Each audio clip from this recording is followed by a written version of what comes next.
এই মুহূর্তে যদি তুমি ভগবানকে চিন্তা করতে শুরু করো, তাহলে অনুভব করবে তোমার মনের মধ্যে এখনই ভাগবত ভাব আসতে শুরু করেছে।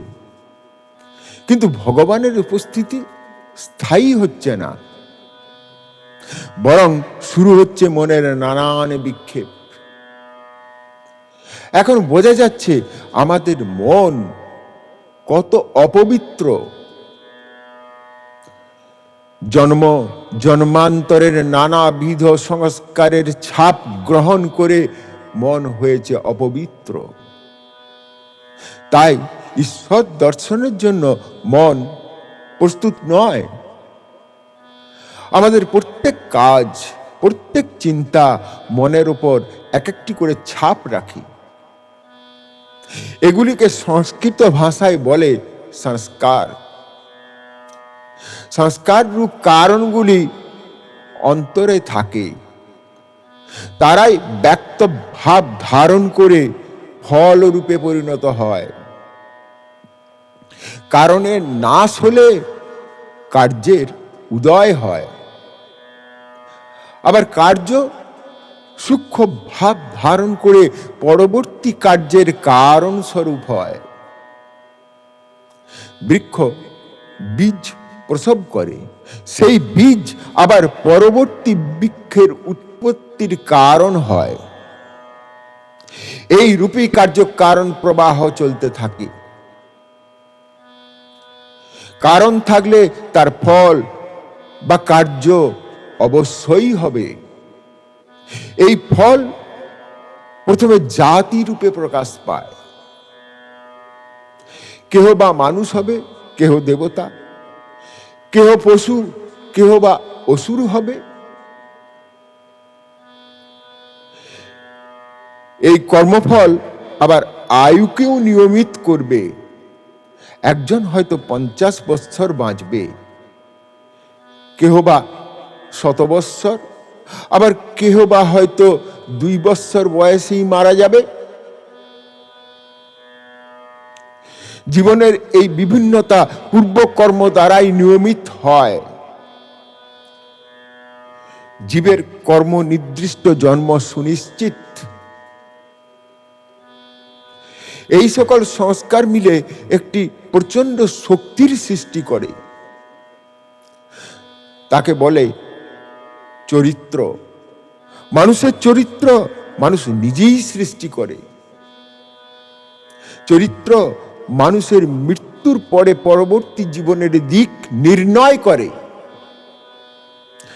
যদি ভগবান এখনই আমাদের মুক্তি দিতে চান, যে মুহূর্তে আমরা মার্গদর্শনের মুখোমুখি হই, তখনই আমরা মুক্তি নিতে অস্বীকার করি। এর কারণ রজগুণ। রজগুণ এনেছে মনের অপবিত্রতা, মনের চঞ্চলতা। সৎসঙ্গ, সৎগ্রন্থ পাঠ, সাত্বিক আহার ও ধ্যানের দ্বারা সদ্গুণ লাভ হয়। তখন মনও স্থির হয়। মেরুদণ্ডের নিচে মূলাধার চক্র, সেটি খুবই গুরুত্বপূর্ণ।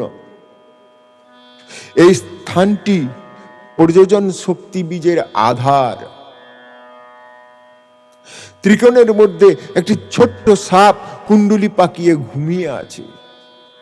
এই নিদ্রিত সাপই হলো কুণ্ডলিনী।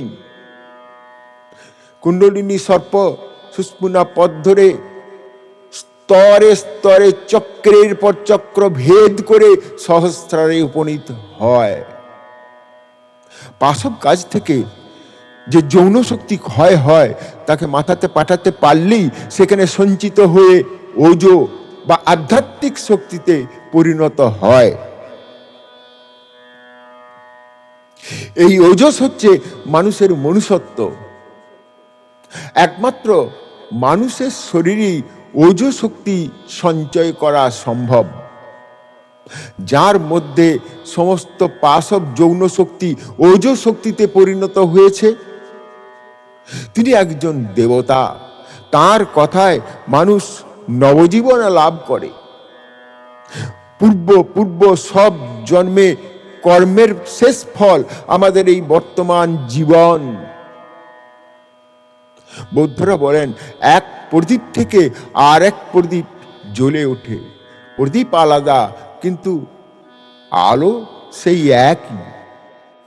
আমাদের এখন দার্শনিক বিচার এবং কঠোর ব্যায়ামের ভিতর এগিয়ে যেতে হবে।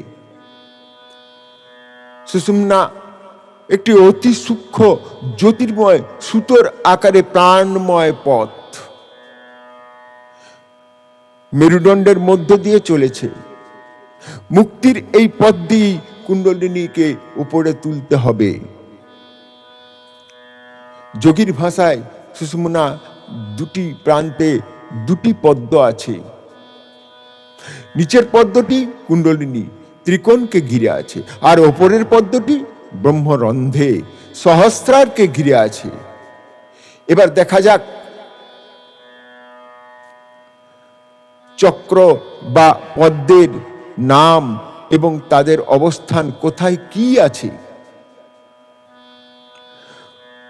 প্রথম মূলাধার মেরুদণ্ডের নিচে, দ্বিতীয় স্বাধিষ্ঠান উদরের নিচে, তৃতীয় মণিপুর নাভি দেশে, চতুর্থ অনাহত বক্ষে, পঞ্চম বিশুদ্ধ কণ্ঠে, ষষ্ঠ আজ্ঞাচক্র ভুরুযুগলের মধ্যে, সপ্তম সহস্রার মস্তকে। করিয়া ষড়চক্র ভেদ ঘুচামা মনের খেদ, করিয়া ষড়চক্র ভেদ ঘুচামা মনের খেদ, চৈতন্য রূপিণী